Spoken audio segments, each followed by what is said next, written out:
The mate bond, they say it's sacred.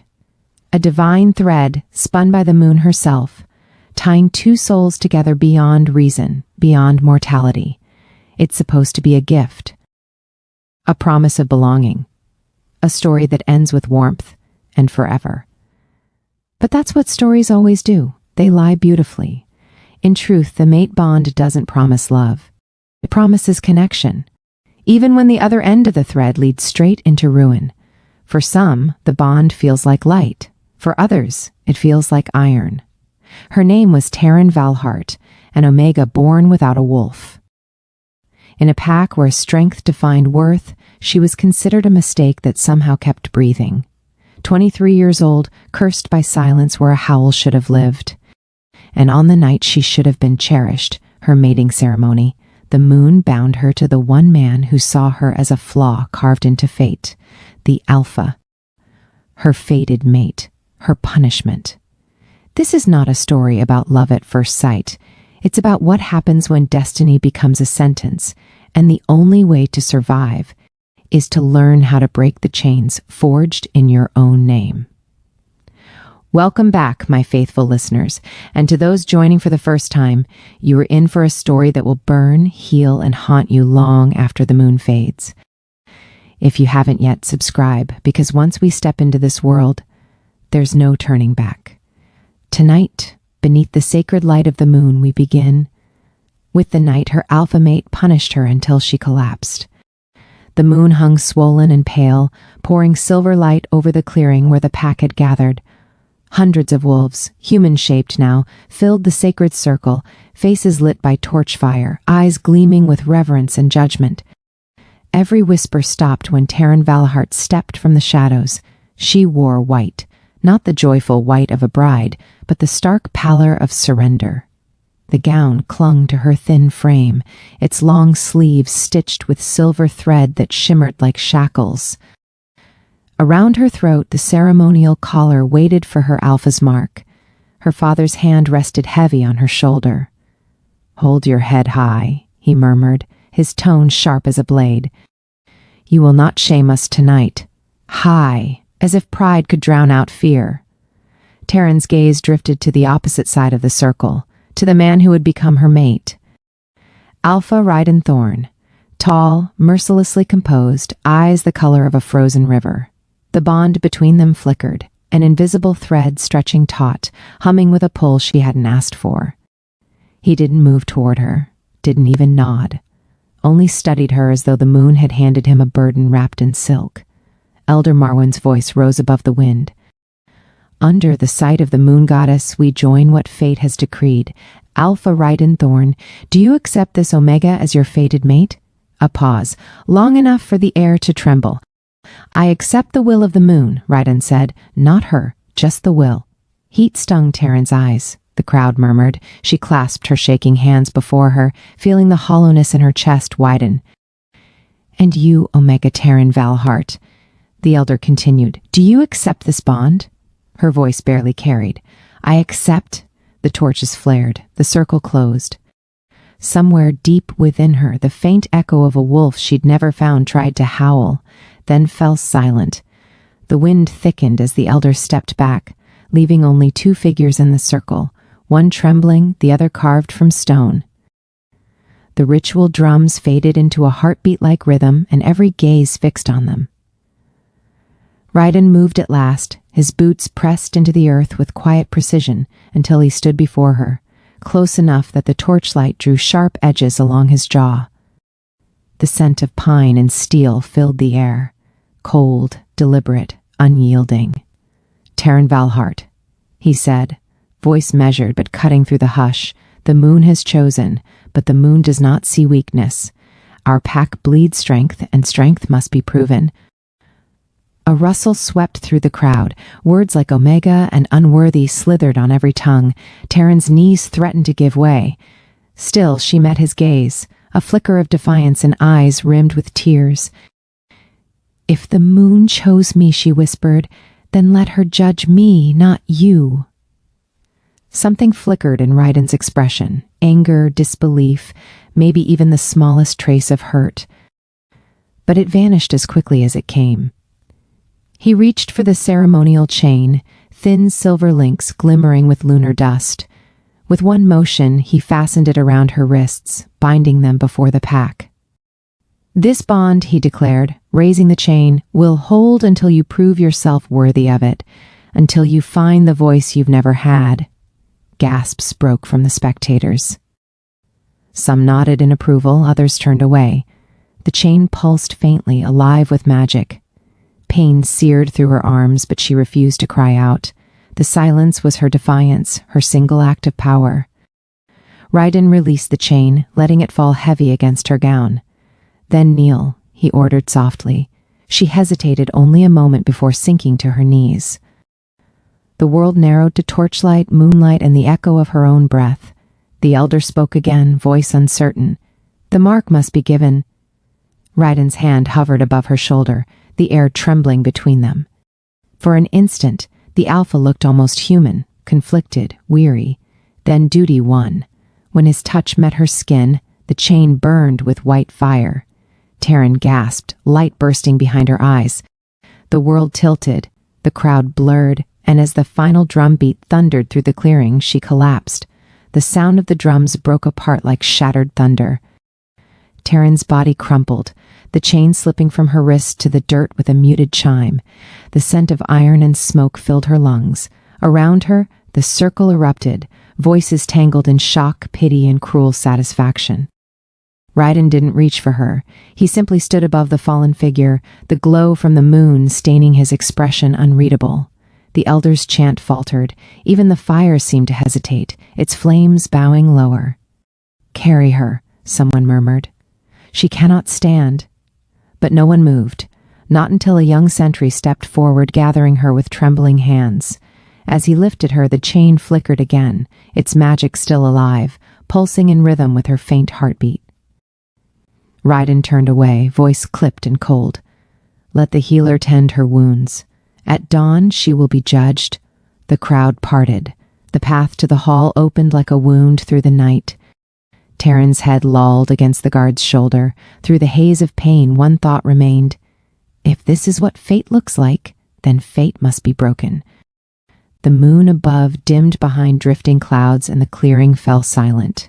The ceremony was over. But her story had only begun. When consciousness returned, it came in fragments. Sound before sight, breath before memory.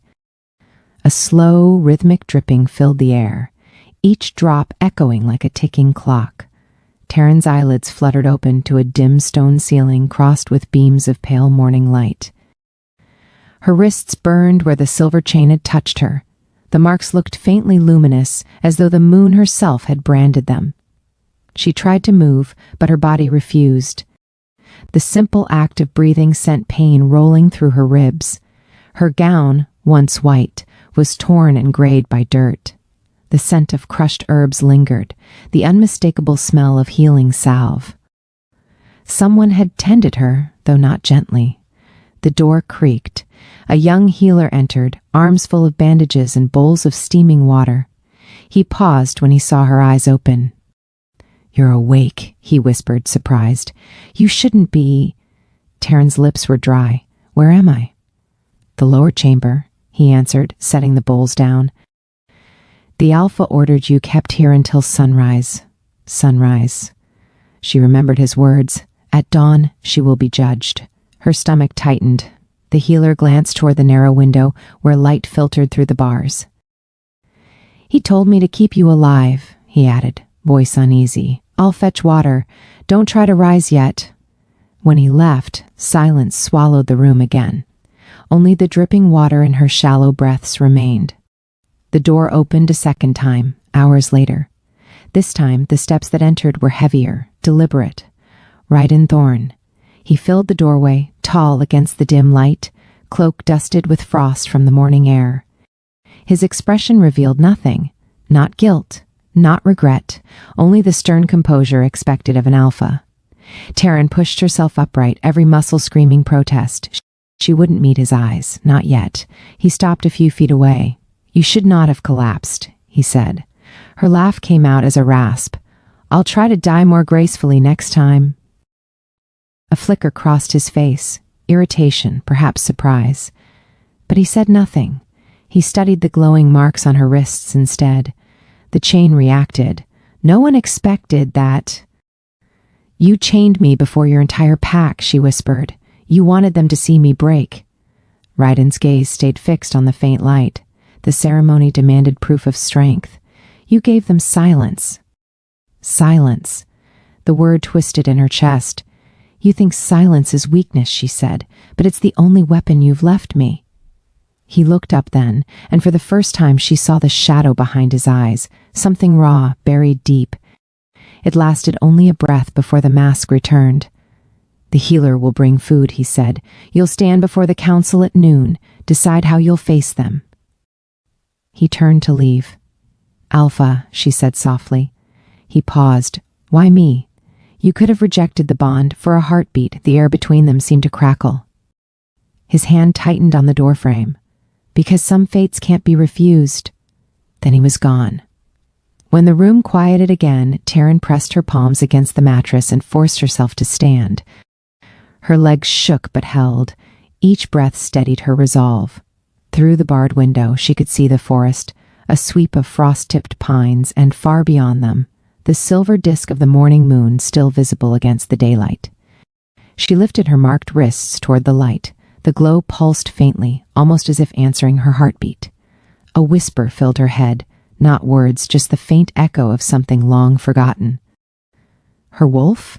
No, she had never heard a wolf's voice. Yet for the first time in her life, the silence inside her wasn't empty. It vibrated with potential, with something waiting. The door creaked once more, and the healer re-entered carrying a tray. "Eat," he urged, setting it beside her. "You'll need strength." She nodded, though appetite eluded her. "Tell me your name." "Finn," he said, startled by the question. "Finn," she repeated softly. "If I don't return from the council, bury the chain. Don't let them use it again." His eyes widened. "You think they'll test me again," she murmured. "Alphas love their tests." He hesitated, then bowed his head. "I'll do as you ask." By midday, guards came for her. The walk through the corridors felt endless, each step echoing against cold stone. Outside, the pack waited in a half-circle around the council's dais. Banners rippled in the wind, a scent of snow was sharp in the air. Ryden stood at the center, flanked by elders. His gaze found her instantly, unreadable as ever.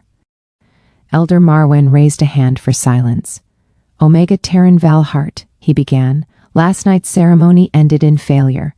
The Alpha has requested a trial of worthiness. Do you accept this trial?" Every face turned toward her. She could feel their doubt, their hunger for spectacle. Her pulse hammered, but her voice came steady. "I accept." Marwyn inclined his head. "Then you will face the challenge of echoes. At sunset, before the pack, you will enter the stone hollow and retrieve the moon's sigil from within. Survive, and the bond stands honored. Fail, and it is nullified." The murmurs rose again.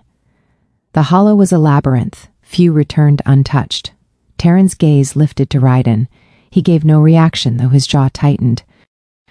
"Prepare her," the elder ordered. The guards moved to escort her away, but she turned briefly to face the crowd. "If I am weak," she said, voice clear, "let the hollow prove it. If I am strong, remember this moment." A hush followed her words. Even the wind seemed to pause. Ryden watched her as she passed. Beneath the stoic surface, something flickered in his eyes, recognition, maybe regret, but he said nothing. That evening, as dusk bled across the sky, Taryn stood before the mouth of the stone hollow. The entrance yawned like a wound in the mountainside, lined with runes that glowed faintly in the dim light. The pack gathered at a distance, torches forming a ring of fire around the clearing. Ryden stepped forward, a ceremonial torch in his hand. "Enter," he said quietly. "And may the moon judge fairly?" She met his gaze, unflinching. "The moon already has." Then she took the torch from his hand and walked into the dark. The air inside was cold and damp, walls glistening with mineral light. Each step echoed. Shadows moved with her, illusions or spirits, she couldn't tell. At the corridor's end stood a mirror-smooth pool reflecting the crescent moon above. In the reflection, she saw not her own face but a wolf's silhouette, pale-eyed and waiting. A tremor ran through her chest. For the first time in her life she heard a sound, faint, distant, but unmistakable, a howl. The reflection rippled, and the episode faded to darkness. The darkness swallowed the sound of the outside world until even the memory of wind was gone. Taryn's torch cast a trembling circle of gold on slick stone. Every footstep echoed like a heartbeat inside the earth. The hollow smelled of wet dust and ancient moss. Water dripped from unseen cracks. Somewhere deeper, she thought she heard movement, soft, deliberate, as though the cavern itself was breathing. She pressed forward. The chain marks on her wrists tingled, glowing faintly in the gloom, guiding her like stars buried beneath her skin. A whisper curled through the air. Not voice, not thought, something between. Taryn. She froze. The sound came from ahead, low and distant, her own name twisted by echoes. Who's there? No answer, only a flutter of cold air brushing her cheek. She followed the tunnel until it opened into a vast chamber. At its center lay a pool of still water reflecting the crescent moon through a break in the stone roof. The moon's sigil, an emblem of silver lines and interlocked circles, floated just beneath the surface. Her breath hitched. That was the goal. The proof. She stepped to the edge, kneeled, and reached into the water.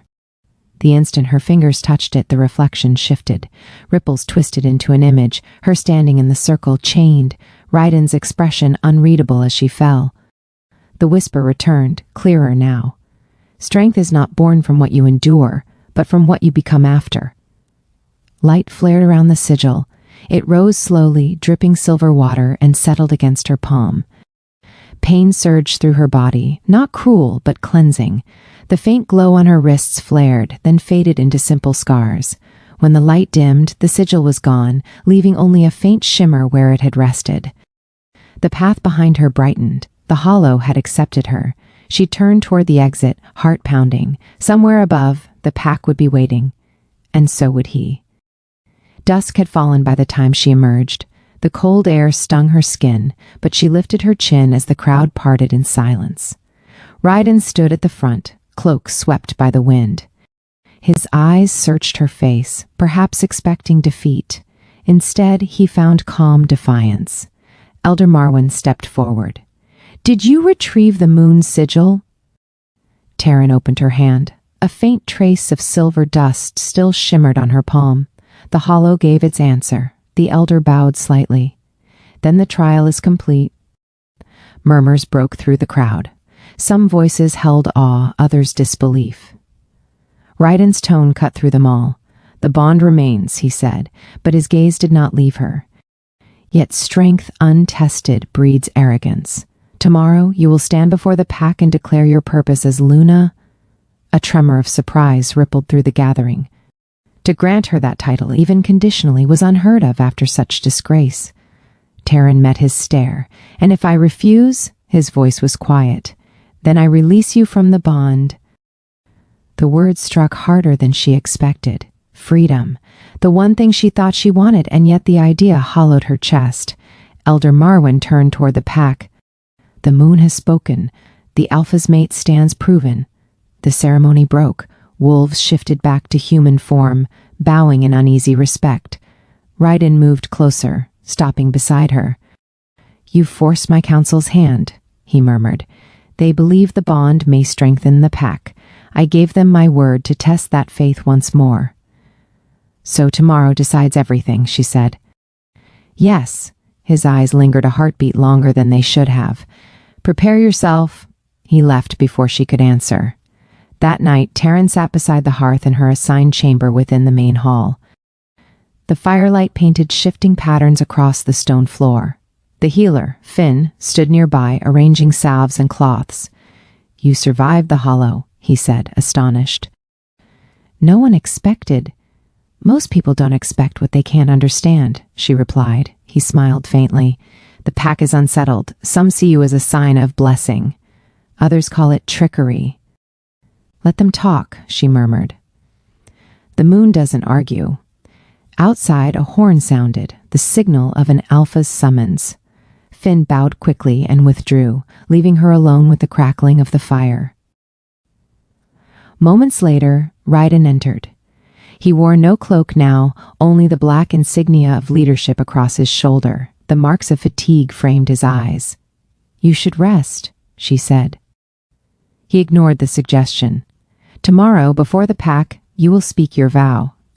If you choose the bond, you'll take the Luna Crest and rule beside me. If not, you'll leave before dawn, free." She stood slowly.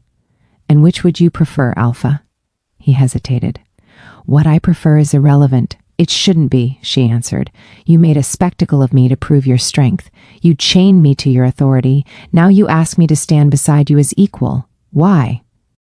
His gaze hardened. "Because the pack needs unity, and because—" He stopped, voice lowering. "Because the moon does not make mistakes." Taryn studied him, seeing the tension beneath the words. Then maybe she wants to see what happens when two broken things stop fighting and start listening. Neither spoke for a long moment. The fire popped between them. Ryden turned toward the door. "At dawn, the council gathers." When he left, she whispered to the empty room, "Then let dawn find me unafraid." The next morning came wrapped in mist. The courtyard overflowed with spectators, the full pack, the elders, the warriors from neighboring clans. At the center stood 2 stone pillars etched with the mark of the Luna. Taryn stepped forward, dressed not in ceremonial white but in gray, the color of storms. Her hair caught the wind, eyes steady. Elder Marwyn raised a hand. "By right of the moon, the Maid of the Alpha stands to speak. Declare your vow." She drew a slow breath. The memory of the Hollow's whisper filled her mind. "Strength is not born from what you endure, but from what you become after." "I was born without a wolf," she began, "told I was silent, small, unworthy. Yet silence teaches one thing, the value of listening. I've heard your fears, your doubts, your anger. I accept them. But I also know this, the moon does not choose by accident. She binds us to test what we fear most." The murmuring quieted. "I will not be a Luna who rules from a throne," she continued. "I will walk among you, fight with you, and when I speak, it will be because I've heard every voice that this pack has tried to silence." Her words rolled through the courtyard like a steady drum beat. Ryden stepped closer, his expression unreadable. Then, slowly, he drew the Luna crest from his belt, a silver pendant shaped like intertwined moons, and placed it in her hands. "Then stand as Luna," he said. The crowd erupted, some cheering, others stunned. Taryn bowed her head slightly. "The moon sees us both," she said. "Let her decide what we become." Ryden's voice carried over the noise. "The pack stands united." For the first time, their eyes met without defiance or pity, only the weight of what they might still owe each other. Above them, the clouds parted, and sunlight spilled across the stones, catching the faint silver on Taryn's wrists. The cheering faded into uneasy silence once the ceremony dispersed. By nightfall, the courtyard lay empty except for scattered petals and the scent of smoke. Taryn remained where she had stood, the Luna crest heavy in her hand. Its silver edges were warm, as if it had absorbed the heartbeat of every wolf who had howled beneath the moon. She closed her fist around it. The weight felt less like honor and more like a question. What happens now that the silence has a voice? From the shadows of the hall, Ryden watched her. His posture bore the discipline of command, but there was weariness behind it, a man holding his own storm in check. "You did well," he said quietly. She turned, the torchlight catching the faint lines of exhaustion on her face. "I spoke what needed to be heard. Whether they listen is another story." "They will," he answered, "but words alone won't hold this pack together. They must see you act, then give me something worth acting for." He hesitated, then extended a sealed parchment. The wax bore the elder's crest, a summons to the council chamber at dawn. "There's been a discovery in the northern woods. Blood runes. Old ones." Her brows drew together. "Blood runes haven't appeared in decades." "Exactly." His voice dropped lower. Someone or something is invoking forgotten laws. The council demands the Luna's judgment. Dawn arrived cloaked in mist. The council room's stone walls swallowed every sound except the occasional crackle of fire. 5 elders sat in semicircle before her and Ryden. Between them lay a slab of obsidian etched with crimson symbols that pulsed faintly like living veins. Elder Marwyn spoke first. These marks were found near the northern boundary. They speak of a curse older than our pack's founding. The same script appears in the legends of the Red Hollow. Another elder added, the runes warn of betrayal within leadership, a Luna's blood awakening the old spirits. A chill crept up Taryn's spine. You think I summoned this? Marwyn lifted a hand. The runes appeared the night you were accepted. We do not accuse, child. We seek understanding. Ryden's tone sharpened. You question fate itself? The moon chose her. The room tensed. Even the fire seemed to shrink. Taryn laid a hand on the table. Then let me read the runes myself. If my blood is tied to them, perhaps it can also unravel them. The elders exchanged wary looks. Finally, Marwyn nodded. Then the test is yours. Decipher the riddle before the next full moon. Fail, and the curse may claim us all. By evening, Taryn stood at the edge of the northern woods with Finn beside her. Snow dusted the branches, muting every sound. At the center of a clearing lay the runes carved into stone, thin lines of crimson that shimmered faintly under moonlight. She knelt, tracing one symbol without touching it. They're not random. They're verses. Each rune tells part of a story. Finn crouched beside her. Can you read them? Only fragments. The language is older than the first packs. The ground trembled faintly. The crimson light flickered like a heartbeat, responding to her proximity. She drew a slow breath and whispered the first line aloud. The forest answered with a gust of wind carrying a whisper. Blood remembers what minds forget. The light flared, then dimmed. Taryn staggered back, breath ragged. Finn caught her arm. What happened? They're alive, she said. The runes feed on memory. He looked uneasy. Then every word you speak to them will cost something, she finished. But I have to know what they warn of. The second night she returned alone. The moon was high, pale and watching. She placed her palm on the stone and then the runes ignited again. A voice rose from the air, neither male nor female, woven from countless echoes. Answer, Luna of silence, and the curse will sleep once more. Then came the riddle. What binds the strong yet breaks the meek is born of promise, sealed by grief. It ends a war yet starts one new. Speak its name and prove what's true. Taryn's heart pounded. The words twisted through her mind like serpents. What binds and breaks, born of promise and grief? She whispered possible answers, honor, bond, fate. But the runes stayed dark. Finally, she thought of the chain, of her wrists burning in the ceremony. Silence, she said. The runes flared blood red, rejecting the word. The earth groaned. Shadows poured from the cracks. She stumbled backward as shapes rose, spectral wolves with hollow eyes circling. Then from behind, Ryden's voice cut through the chaos. Step away. He thrust his blade into the ground between her and the spirits. Moonlight burst from the steel, scattering the shadows back into mist. You followed me, she said, gasping. You left alone into cursed ground, he replied. Did you think I wouldn't? She met his gaze. The riddle is unsolved. It's tied to us, maybe to the bond itself. Then we solve it together, he said. Whatever it takes, they worked through the night, studying each rune as frost gathered on their lashes. Ryden spoke quietly between silences. Promise sealed by grief? It could mean oath. The ancient pack swore blood oaths to the moon. Taryn shook her head. But an oath doesn't break the meek, it binds both. Her gaze drifted to her scars. The marks glowed faintly again. What if it's trust, she whispered. It binds, it breaks. It's born from promise and grief, and every war begins when it's lost. The runes pulsed once, twice, then steadied into calm golden light. The earth stilled. The riddle was answered. Wind swept through the clearing, carrying away the crimson hue until only gray stone remained.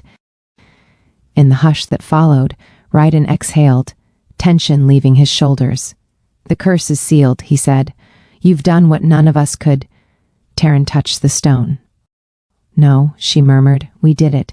Trust was the answer for a reason." He gave a small nod. "Then perhaps that's what the moon wanted to teach us." For the first time, there was no wall between their voices, only the quiet recognition of survival shared. As they walked back toward the settlement, dawn stretched pale over the horizon, washing the forest in silver.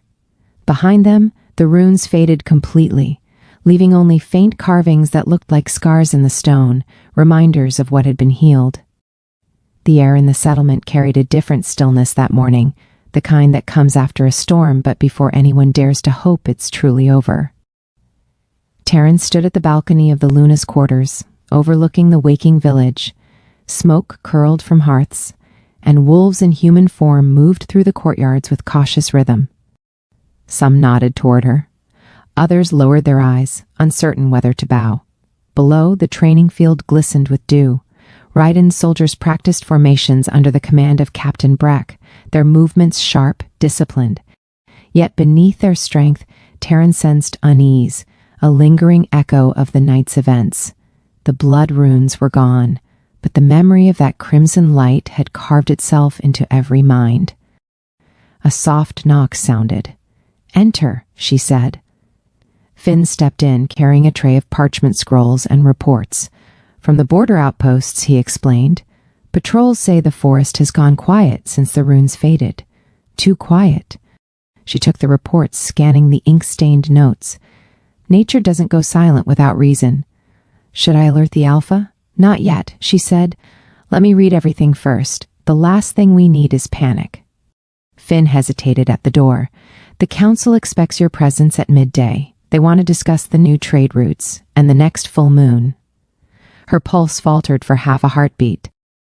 The next full moon, the night of their bond renewal. "I'll be there," she said, though her voice barely carried. When he left, she pressed her palm to the railing and looked again at the sky. Clouds gathered beyond the peaks, pale, slow-moving, heavy with unspoken warning. The council hall buzzed with restrained arguments when she arrived. Elders stood clustered in small circles, voices low but urgent. As she entered, conversations paused. Elder Marwyn motioned her forward. "Luna Taryn, we were discussing the Outer Pax's concerns. The river trade has been disrupted. And the neighboring Alpha, Lord Trenholm, refuses to renew our alliance until the matter of the curse is addressed publicly." Taryn glanced across the chamber. Raiden was already present, standing at the far end, arms crossed. His expression was unreadable, but she could sense his tension through the bond that neither of them had yet dared to explore. "The curse was sealed," she said. "The moon herself witnessed it." An elder with a graying braid shook his head. "Belief is not enough. Fear spreads faster than truth. They say the curse might have left something behind, a shadow in the Alpha's bloodline." Raiden's eyes flashed, but Taryn raised a hand before he could speak. "Then let us show them strength," she said. "Rebuild what was lost. Open the Luna Hall to all packs during the next moon gathering. Let them see unity with their own eyes." Marwyn studied her carefully. "You risk exposure. Some may not come to observe. They may come to challenge." "Then we face them," Taryn replied. "We cannot lead from fear." Silence fell. One by one, the elders nodded. Raiden spoke finally. "Prepare the invitations and increase border patrols. If she's right, the silence in the forest might be more than peace. It might be waiting." Their eyes met briefly. In that fleeting look was both agreement and the heavy knowledge that leadership always demanded a cost. That evening, the Luna Hall filled with the scent of cedar smoke and candle wax. Taryn moved between tables stacked with scrolls, maps, and wax seals. The work of leadership was endless. Trade negotiations, hunting permits, festival preparations. But what weighed most were the letters from the outer villages. Pleas for protection, for medicine, for hope. She wrote each reply by hand, refusing to let scribes speak in her place. The ink smudged on her fingers, but she didn't stop. When the last letter was sealed, she leaned back, exhaustion tugging at her eyes. "You'll burn yourself out." Ryden's voice broke the quiet. He stood at the doorway, a silhouette framed by flickering light. He entered without waiting for invitation. "I can rest when they stop fearing me," she said. "You think ink and words will do that?" "I think consistency will," she replied. "You lead with command. I'll lead with constancy. Both are needed." He studied her for a long moment, then nodded slightly. "Perhaps that's what the moon intended when she chose you." Taryn rose, setting the quill aside. "Intention or accident, it doesn't matter. What matters is the outcome." He smiled faintly, though it was brief and shadowed. "You sound like a commander, and you sound like someone who's finally willing to listen. For the first time, the tension between them didn't feel like a battlefield, but an understanding, two forces balanced by shared purpose." Before he left, he said quietly, "The next full moon will test more than our bond. It will test the faith of everyone who follows us. Be ready, Luna." 3 nights later, the first sign appeared. A hunter stumbled into the gates at dawn, pale and trembling. His voice shook as he told the guards that something moved near the hollow, something that wasn't wolf or human. When Ryden ordered a search, they found no footprints, only a single feather black as coal lodged in the stone where the runes had once glowed. Taryn held it in her hand that evening, turning it under the firelight. The surface shimmered faintly crimson, as if it remembered blood. Finn whispered, "Do you think it's a remnant of the curse?" "Perhaps," she said softly. "Or a warning of what we failed to bury." Ryden entered as she spoke. His expression darkened when he saw the feather. The scouts found more, along the northern ridge. "Whatever it is, it's watching us." She placed the feather on the table. "Then we must not give it reason to believe we're afraid." "You mean to proceed with the gathering?" "Yes," she said firmly. "Fear is what it wants, and if the moon brought me here to face it, then I will." He hesitated, then inclined his head. "Then we stand together." For the first time, his words didn't sound like an order, but a vow. The following days blurred into constant movement, preparations for the moon gathering, border patrols, council meetings, yet beneath the routine, unease spread like frost. Whispers of the black feathers multiplied. The pack slept lightly, ears tuned for distant cries that never came. On the eve of the full moon, Taryn stood again on the balcony. The horizon burned with pale fire as the moon began to rise. Her heart beat steady, no longer in fear but in readiness. Below, Ryden approached the courtyard, armor gleaming under torchlight. The pack assembled in ranks behind him, banners raised. When their eyes met across the distance, an understanding passed between them. Wordless, absolute. Whatever waited beyond the forest line would be faced together. She lifted her hand, and the pack's howls rose to meet the moon. For the first time, Taryn didn't feel like the silent girl who had once fallen in a circle of judgment. She felt like the echo that rose after silence, the voice that refused to fade. The moon climbed higher, silver spilling across the valley. Somewhere in the distance, a single answering howl rose, a sound not born of wolf or man, but something in between. The night of the gathering had begun. By twilight, the valley blazed with torchlight. Wolves from 8 distant territories had arrived, their banners rippling like living flames. The air throbbed with anticipation and suspicion. From the balcony of the central hall, Taryn watched the tide of visitors pour through the gates. Some faces carried curiosity, others opened doubt. Only a few, mostly Omegas from smaller clans, looked at her with quiet hope. Ryden approached, his cloak trailing frost from the evening wind. "They've come in numbers larger than expected," he said. "Have to celebrate, have to measure us." "Then we show them something worth measuring," she replied. He studied her a moment longer. "Tonight we'll decide alliances that have lasted generations. Choose your words carefully, Luna." She gave a faint smile. "Words have teeth of their own, Alpha. I intend to use them." The great horn sounded from below, echoing against the cliffs. The gathering had begun. The hall stretched wide enough to hold every visiting Alpha and their seconds. Rows of torches cast golden rivers across the stone floor. At the center stood a circular dais where the Luna and Alpha of each pack traditionally offered tribute to the moon. Taryn stepped forward beside Ryden. The murmur of the crowd swelled, a low growl of voices weighing her worth. She could feel their skepticism like claws tracing her spine. Elder Marwan raised his staff. Under the light of the moon we convene the gathering of wolves. May truth and unity prevail. The first alpha to speak was Lord Trenholm, a towering man with eyes sharp as broken glass. We honor the Thornridge pack, he said, though his tone carried no honor, but we question the wisdom of crowning a Luna born without a wolf. How can silence lead a pack? A ripple of agreement spread through the hall. Taryn felt Ryden tense beside her, ready to intervene, but she lifted a hand to stop him. Silence, she said evenly, is not absence. It is listening. And if you truly listened, Lord Trenholm, you'd hear the fear behind your words. The room stilled. She stepped closer to the dais' edge, meeting the gaze of each alpha in turn. The moon did not choose me to roar louder than others. She chose me to hear what others ignore. For a long moment no one spoke.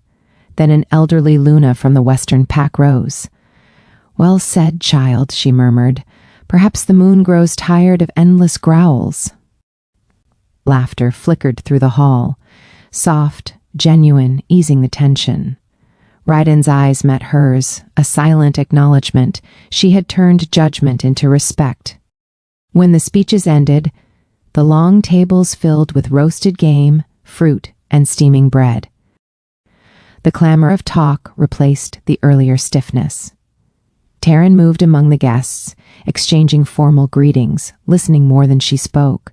Small acts built bridges faster than grand gestures. She knew this instinctively. At one table, she found Captain Breck recounting stories of border victories. At another, she overheard two young Omegas whispering about the black feathers still found in the woods. The rumor spread faster than food or wine. When she reached the head table, Ryden leaned toward her. Hear them? He murmured. They feast, but their minds are on shadows.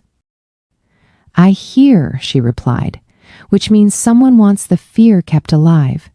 Before he could answer, a horn's sharp note cut through the hall. Guards pushed through the doors, dragging a wounded scout.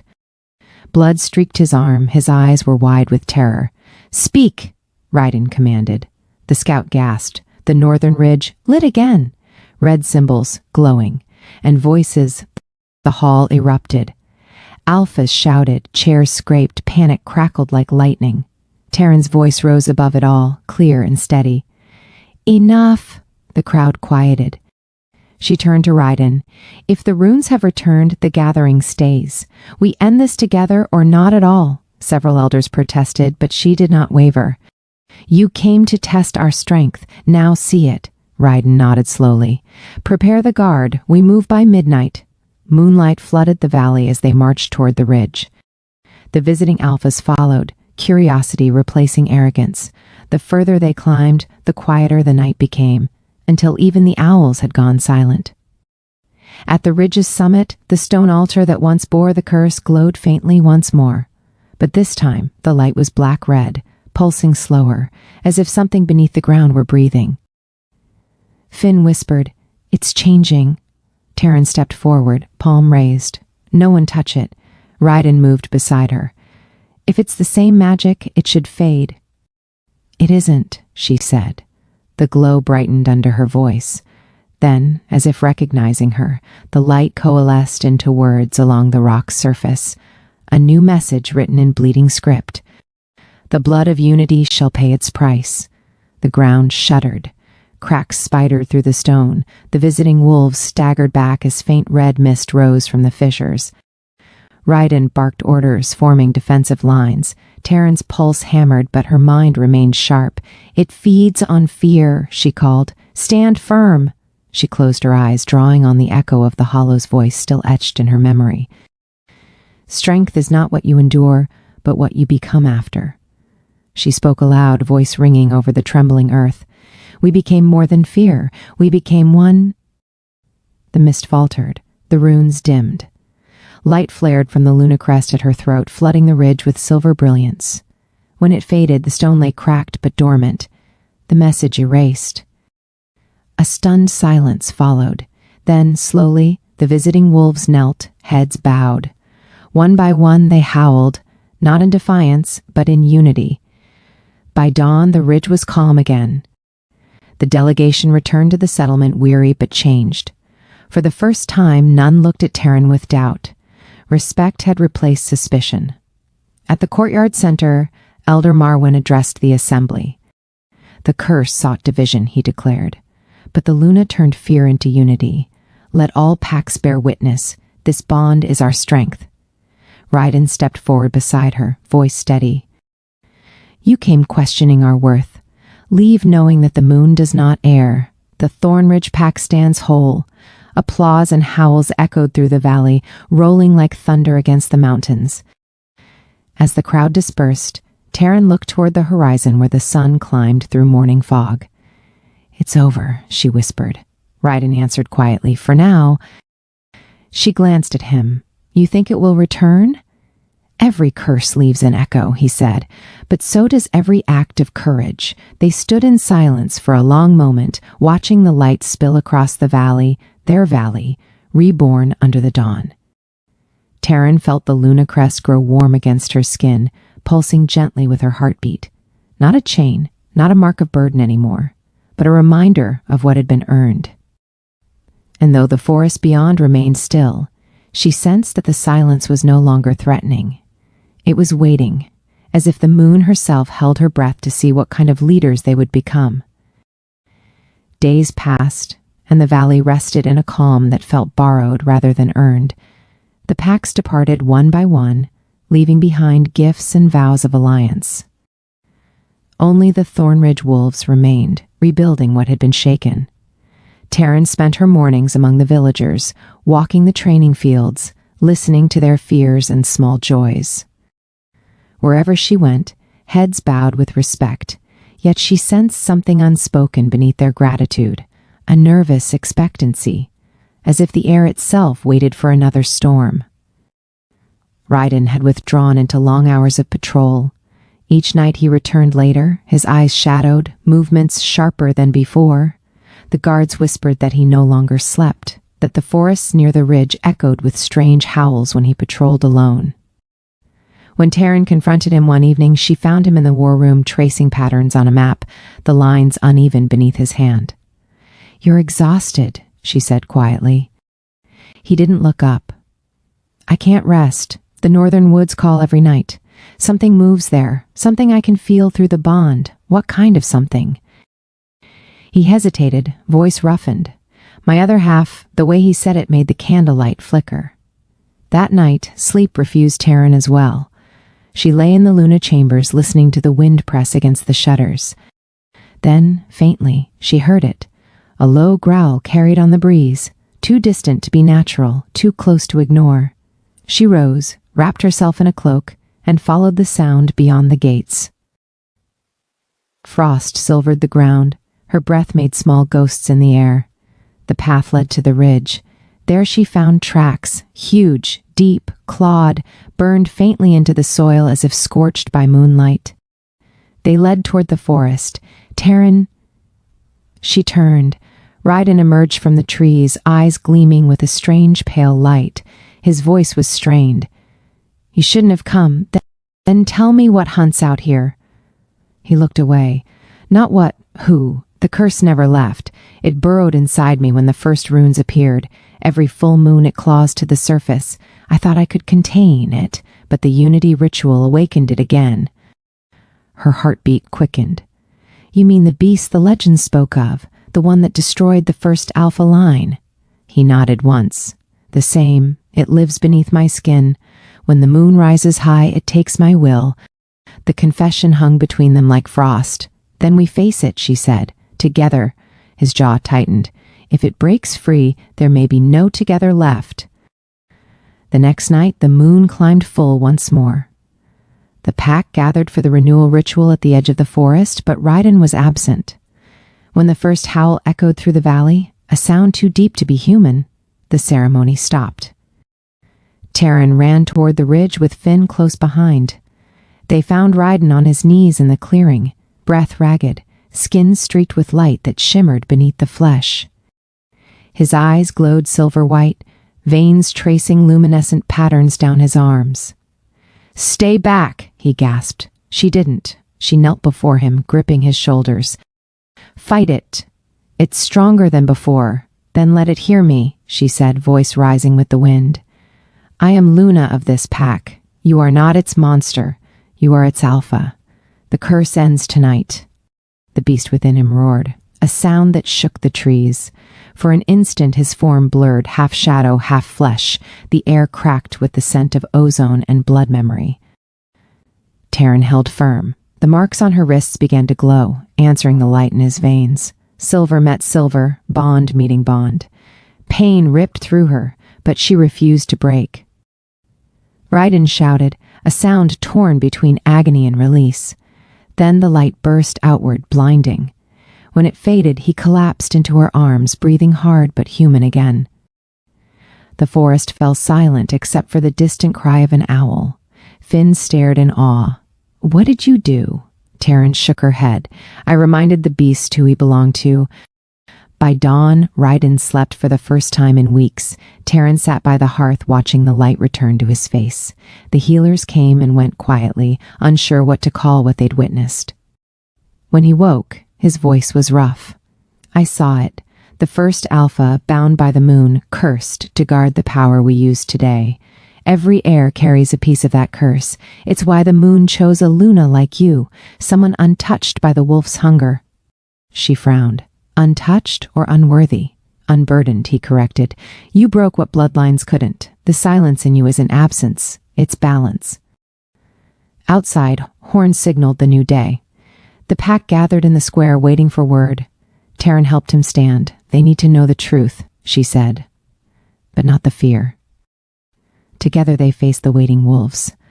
Raiden spoke first, voice steady despite exhaustion. "The curse has been purged from the ridge. It will not return." Taryn added, "Every pack carries shadows. What matters is who stands in the light after facing them. Today, the Thornridge pack stands free." Cheers rose, cautious at first, then triumphant. The echo rolled through the valley until even the mountains seemed to answer. That night, under a calmer moon, Raiden joined Taryn on the same balcony where their story had begun. The wind carried the scent of pine and snow melt. "Do you think it's truly over?" she asked. "For now," he said. "But I know what sleeps beneath the earth.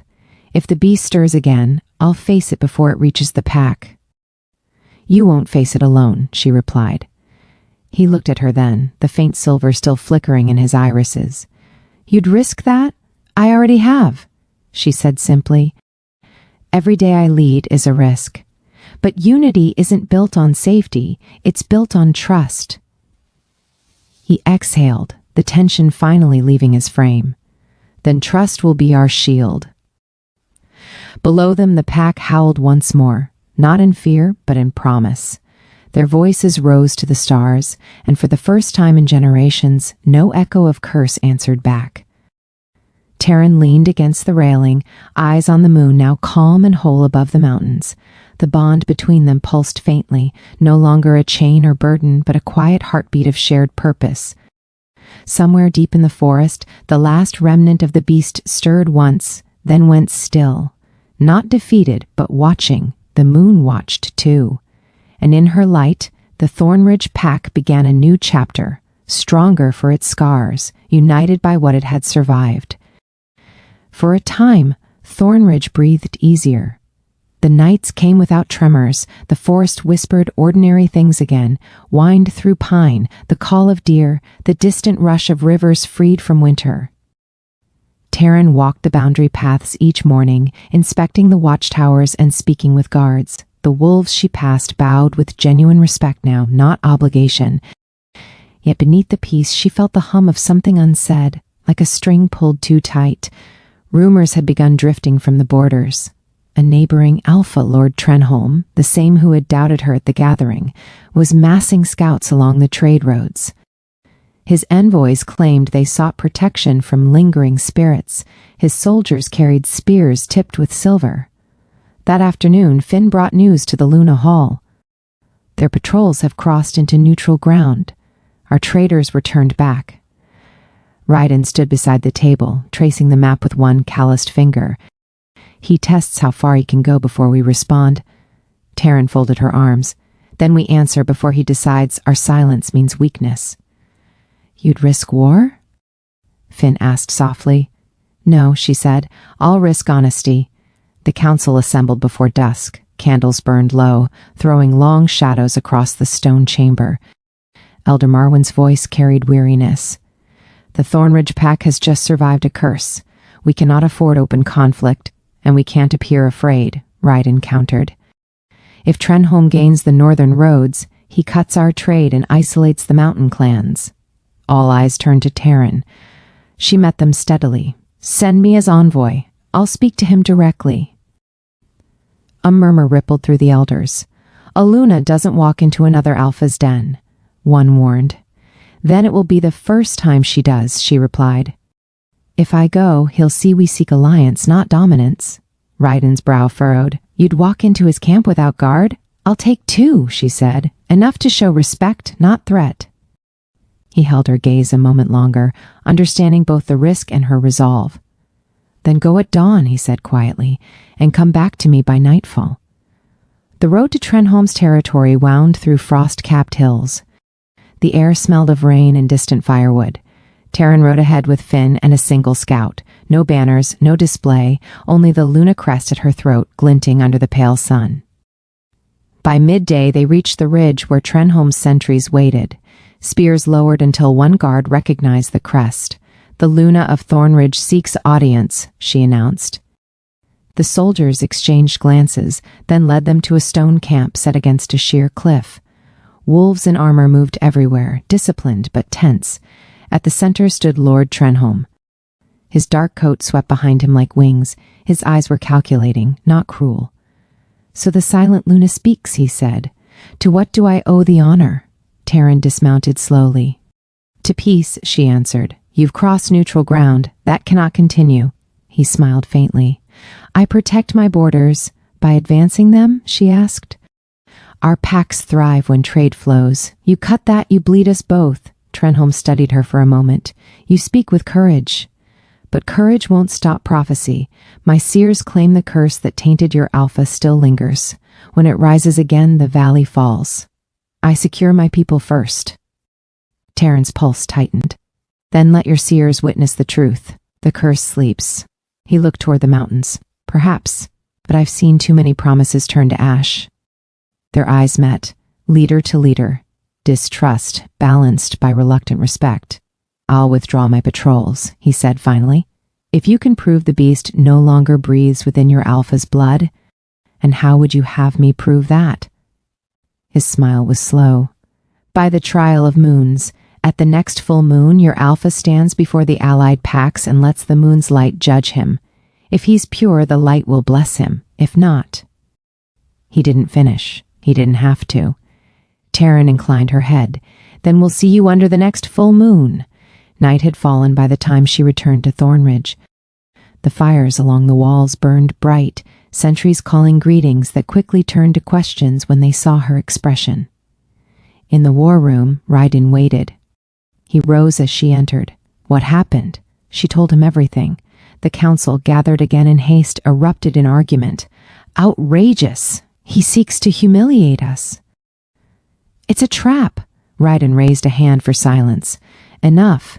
If we refuse, we confirm his fears. If we accept, we risk exposure. Taryn stepped closer. He's already spreading doubt. Refusal will divide the packs faster than war. Raiden's jaw tightened. Then I face the trial. Elder Marwyn looked stricken. You could die if the moon deems you tainted. Better I die proving truth than live under suspicion, Raiden said. Taryn's chest ached at the calm in his voice. We'll find another way, she said, but he shook his head. The trial will come, and if I fail, you lead them. Promise me. She wanted to refuse, but the weight of his gaze anchored her. I promise, she whispered. The days that followed pressed like iron. Preparation for the trial spread through the valley. Ritual stones cleaned, offerings gathered, messages sent to every allied pack. The moon's rising would mark judgment not only for Raiden, but for everything they had built.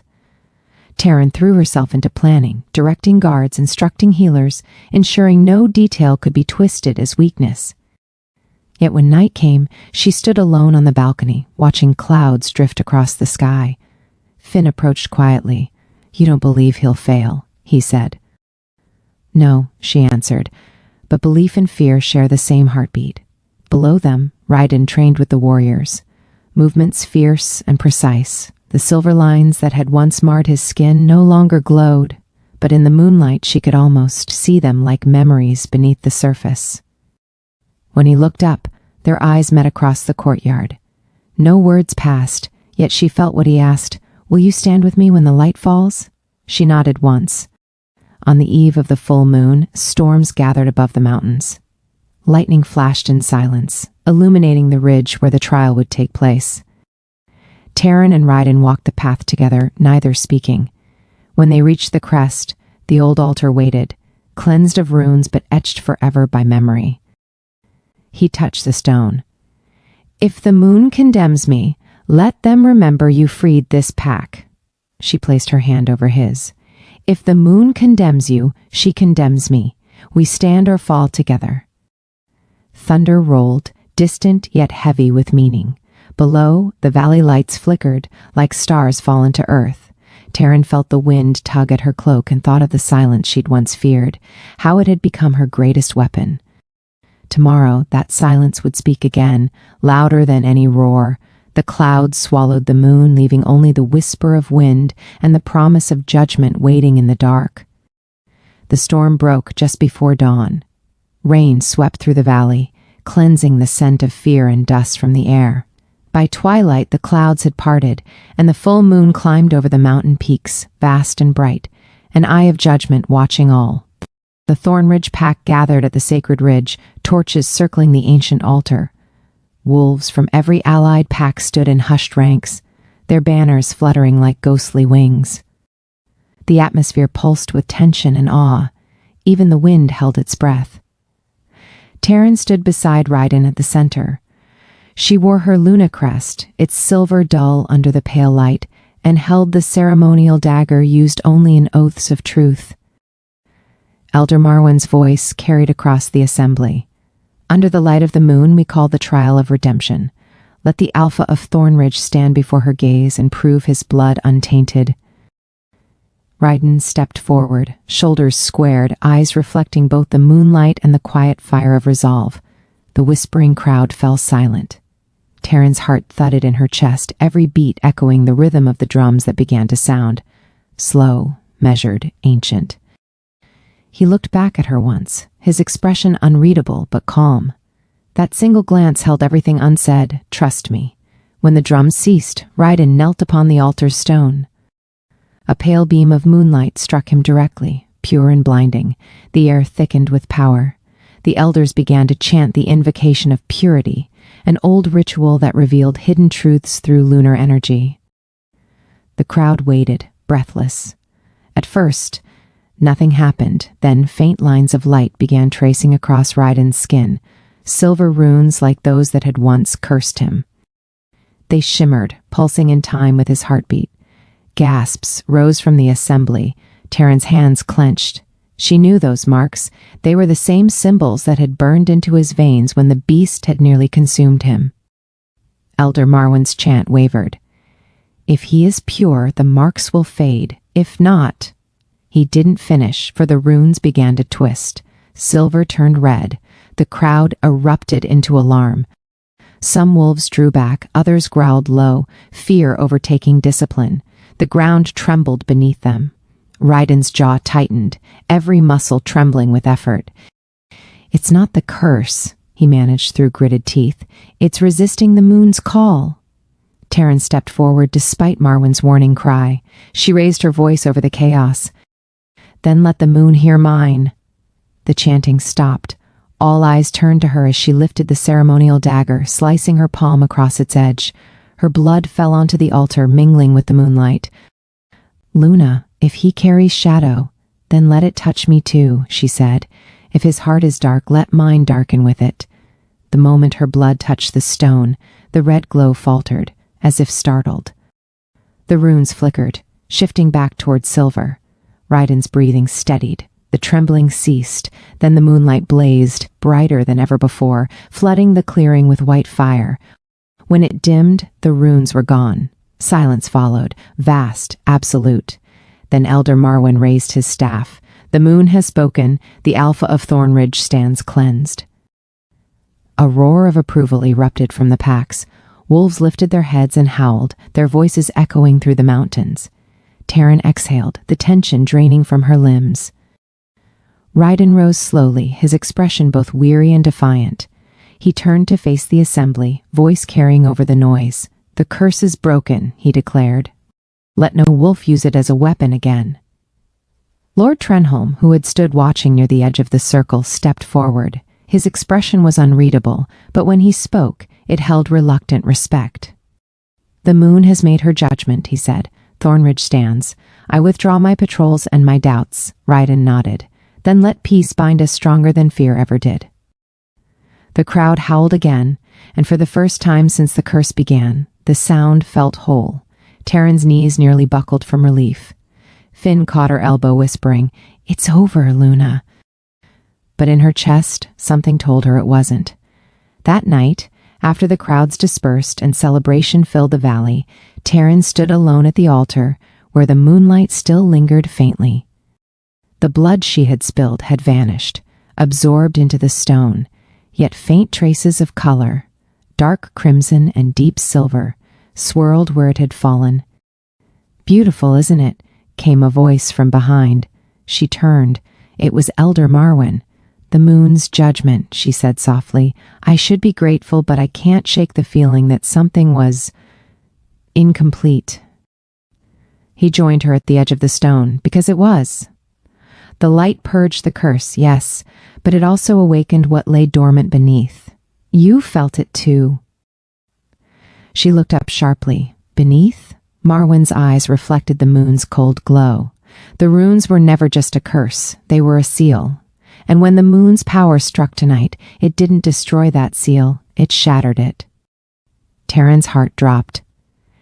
"You're saying something's been released," he nodded slowly. "Something ancient, something that remembers the first Alpha and the price he paid for power." A gust of wind tore through the ridge, scattering ashes from the torches. Far below, the pack's celebration echoed faintly, oblivious. Taryn stared at the dark horizon. "Then we'll face it before it reaches them." Marwyn's expression was grave. "It's not a matter of reaching, Luna. It's already inside the valley. The shadows have moved." By the time she returned to the village, the festivities had dimmed. Wolves danced around bonfires, laughter replacing fear, but the edges of the night felt wrong. Too still, too heavy. Ryden found her near the courtyard gates. "You should be resting," he said, though his own exhaustion showed. "So should you," she countered. He smiled faintly, then frowned. "What's wrong?" She hesitated before answering.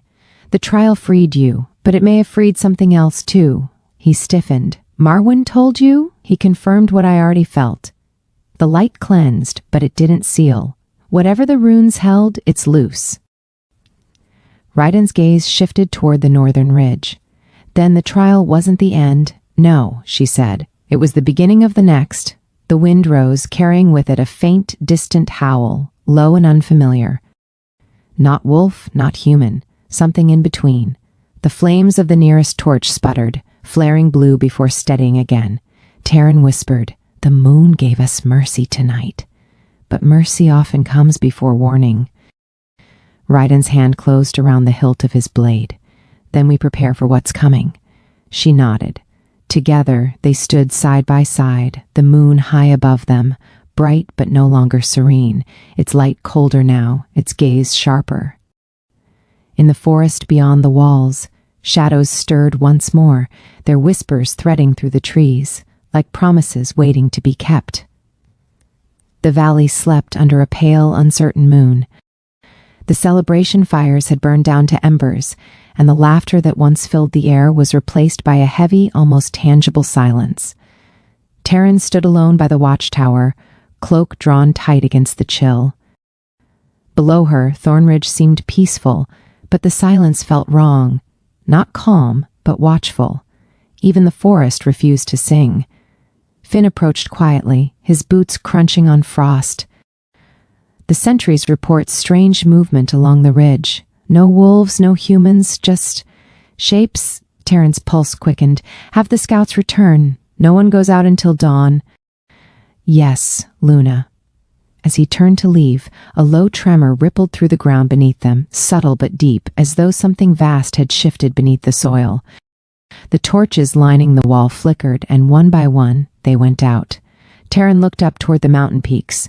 The moon was still there, but a dark haze had begun to creep across its face, dimming the silver light that had guided them for generations. By morning, a faint mist covered the valley. It was not the gentle kind that came with dawn, but a heavier, darker fog that swallowed sound. When Taryn stepped outside the hall, she found Ryden waiting, armor fastened, sword across his back. His expression was grim. The scouts found something, he said. You need to see it.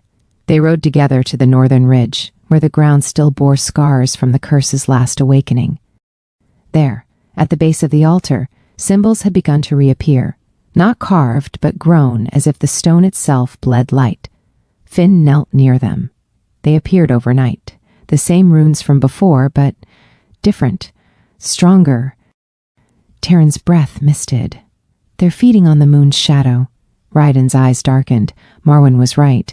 When the seal broke, it didn't vanish. It waited. A sudden gust tore through the ridge, scattering ash into the air.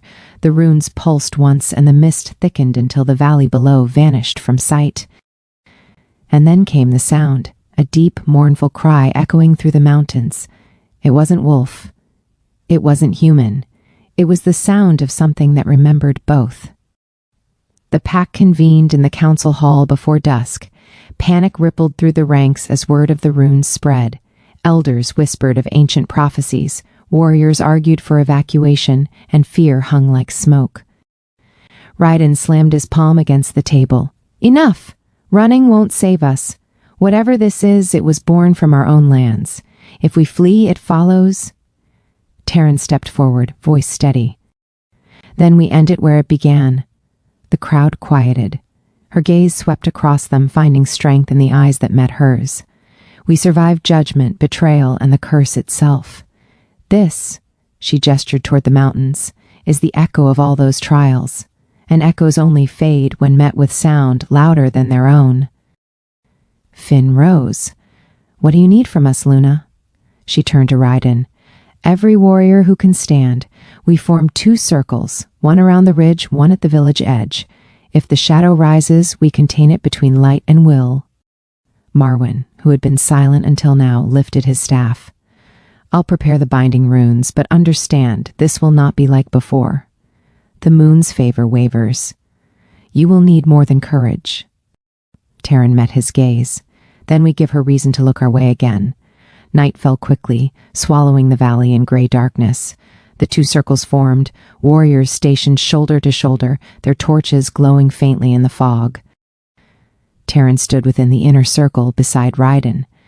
The air buzzed with energy, the kind that precedes both battle and revelation. From the ridge, a faint light began to pulse. The runes flared red, then black. The stone altar cracked, releasing a thin stream of shadow that slithered upward, twisting into a shape that defied reason, half beast, half echo. Its voice was like many layered together. We were sealed by blood, freed by mercy. The pack staggered as the sound hit them, not in their ears, but inside their minds. Ryden stepped forward, sword drawn. You belong to the past. Return to it. The shadow's form rippled. The past never ends. It simply waits for memory to weaken. Taryn moved beside him, raising her hands. The Luna crest burned bright against her chest. Then remember this, we do not fear memory. Light burst from the crest, striking the shadow's form. It screamed, a sound of rage and sorrow combined. The warriors closed ranks, their torches flaring brighter as Marwyn's chant filled the air. Moon above, seal below, bind the echo to the earth it knows. The shadow lunged. Ryden met it mid-strike, the clash of steel and darkness shaking the ridge. The battle that followed was not of strength alone, but of will. Each time the shadow struck, the torches dimmed. Each time the warriors held, the light grew back stronger. Raiden fought like a man possessed, each blow precise, each motion guided by instinct older than blood. Yet the shadow matched him, feeding on the energy of every strike. Taryn realized then that this was not a creature to be slain, but a curse to be contained. She turned toward Marwan. The circle, it's not enough. The light has to come from within it. He hesitated. If you break formation, I'm not breaking it, I'm completing it. Before anyone could stop her, she stepped into the center of the runes. The shadow turned toward her immediately, drawn by the pull of her Luna crest. "Luna!" Raiden shouted, but she raised a hand. Her voice carried through the chaos, calm and absolute. "You came from our pain, you fed on our fear, but fear no longer rules here." The crest flared again, blinding white. The shadow screamed, its form unraveling. Raiden reached her side, gripping her hand. Their combined light exploded outward. Silver meeting shadow, will meeting curse. The valley trembled as the darkness tore apart like smoke in a storm. Then silence. The mist thinned. The torches burned steady once more. The runes faded into dull stone. The shadow was gone. When dawn arrived, it painted the valley in gold and quiet. The air was clear again, carrying the scent of pine and new beginnings. The warriors dispersed slowly, many kneeling in silent gratitude before the altar that had once symbolized doom. Taryn stood beside Raiden, exhaustion etched deep into both their faces, but their eyes held peace. Finn approached, hesitant. "Is it truly over?" "For now," Taryn said softly, "but every age births its own shadow. Ours simply learned its lesson tonight." Marwan smiled faintly. "And what lesson is that, Luna? That unity isn't the absence of darkness," she said, "but the courage to face it together." Raiden's hand brushed hers briefly. "Then we faced it well." They turned toward the rising sun, the last remnants of mist curling around their feet. The valley stretched before them, scarred but alive. As the first light touched the crest at her throat, it gleamed one final time, not with borrowed moonlight, but with its own steady glow, the mark of a leader forged not by prophecy, but by choice.